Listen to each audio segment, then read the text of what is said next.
here we go, main body paragraph 3. So we're still editing our second draft. Let's jump straight in. We've got the third main body paragraph and the conclusion to finish. At the climax of the tale, Santiago and the alchemist have been captured by the men of the desert. So we could simplify that phrasing down, right? We know that that's how they're referred to, the men of the desert, right? But let's simplify it down to desert warriors and are at risk of death. Good. He will have to achieve his full potential to save.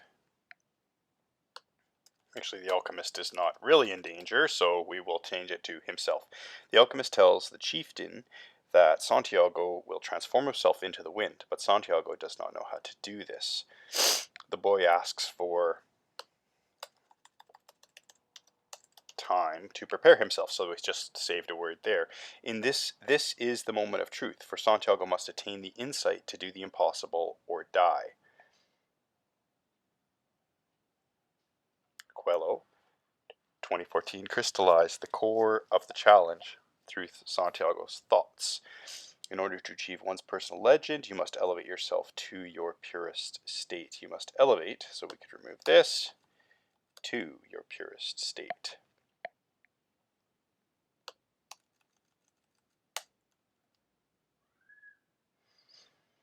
This shows the truest form of alchemy, which is not turning lead to gold, but the elevation of self to the divine. So again, this phrasing here, we're going to call this a level 2. If we can keep it, we'll keep it, but it's just additional information, right? So ultimately we could remove it. Let's keep going. This is what Santiago must do to achieve his highest state. First he must convince the wind to blow.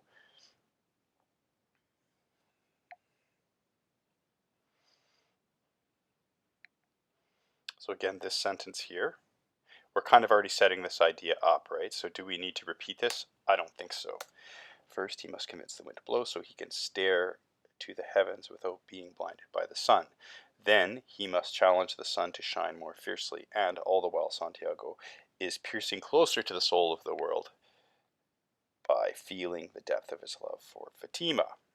Then we've got our page range, and the citation looks good. Now remember, when you're using information that spans more than one page, instead of just the single P dot, we need the PP. Okay, not capitalized, right? We don't do big P's. They're small p's, lowercase p's, and we use 2 of them when we have a page range.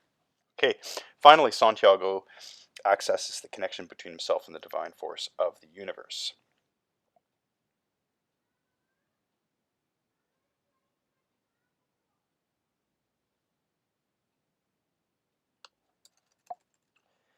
So I just simplified divine force down to divinity. So sometimes you have to change a word form like that. Divine was an adjective that was modifying force.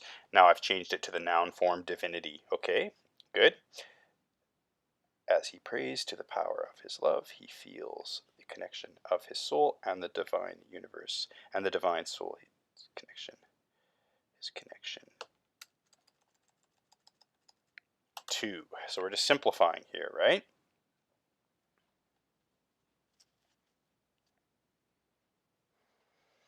Okay, good. With this link, he is able to do miracles and transforms himself into the wind.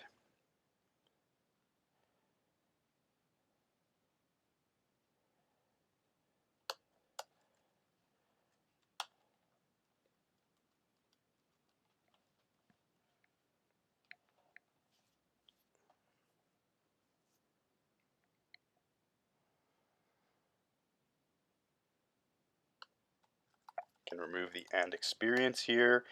Good. Keep going.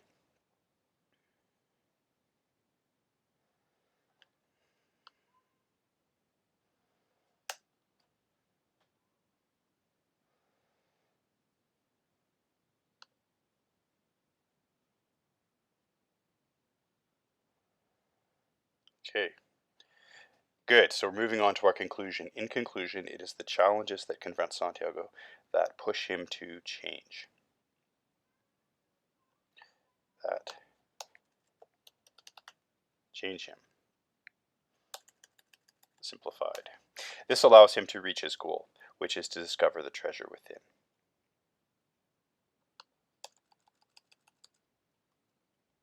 Simplify. At the beginning, the young hero thinks he is searching for physical treasure, but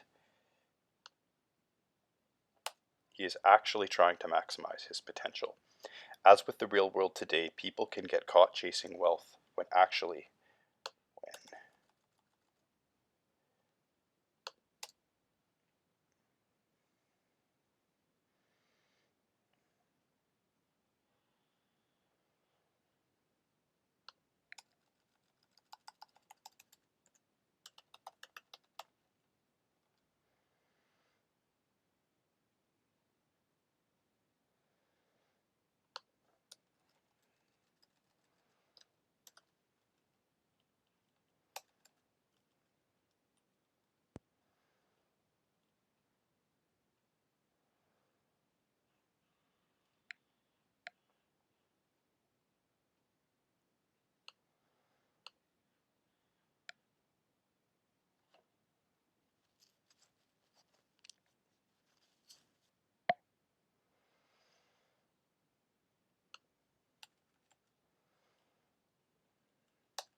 good. So you can see all I'm doing there is I'm just kind of trying my best to make the ideas as sharp as possible. That's what I call tightening up the essay.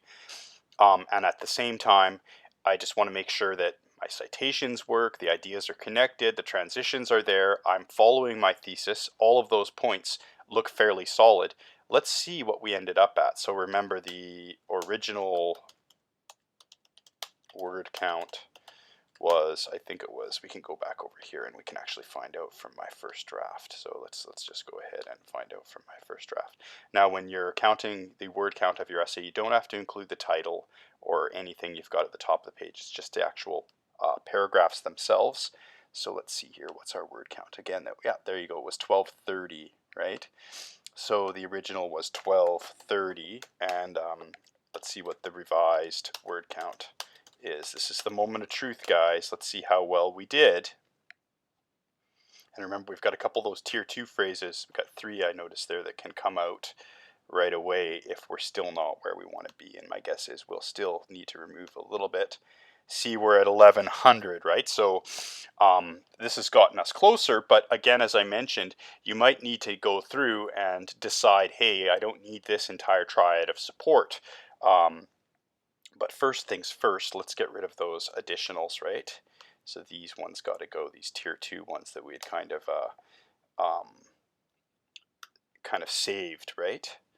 That still won't get us where we want to be. But this is a process, as I mentioned, and all you can do is try your best to get as many of the ideas that are additional or extra out of there, right? So let's check again. Where did we end up now?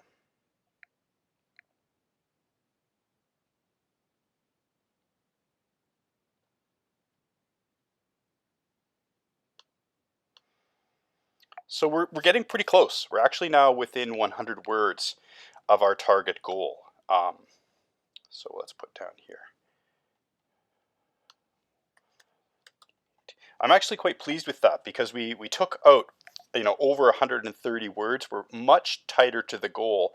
Now, at that point in time, what you might actually want to do is you could go and have a chat with your teacher and say, hey, look, my original word count was 1230. I've done my editing process. I'm down to 1098. Should I keep pressing, or do you think that I should keep the essay where it's at without removing any of the core ideas because I'm worried about violating my thesis, right? And what you might find is that at that point in time, the teacher will say, yeah, you've done your work. You're pretty close to where you want to be. Personally, as an instructor, an extra 100 words, if the student had asked permission, I would grant them that permission. If they just submitted it without having a check with me first, I would probably go ahead and still take away that point that we talked about before. So this is the key point. Also, there's a very kind of clever tip there. having an open line of communication with your instructor and having that back and forth about, hey, this is where I was, this is where I got, what do you think about that? Then they'll say, oh, keep trying, or they'll say, yeah, I can accept that. And for instructors, we want to see the students engaging with their work. So if you're going that extra mile to check with your instructor, usually I'll give the thumbs up. So there you go. We're going to stop this video at this point in time. It's a fairly good demonstration of the editing process. Now, also, of course, for my final draft, I'd remove any of these notes. I'd remove the essay prompt. I would double space the main body, right? Which when you do that, you grab the whole thing just like this. And this is all to set it up in the proper APA format. So I'd go ahead and double space just like this, up to double. Boom, and it makes the essay longer, but it's also easier for the instructor to read. I mean, physically longer. It doesn't add any words or anything like that, right? Okay, so we're going to stop here for now.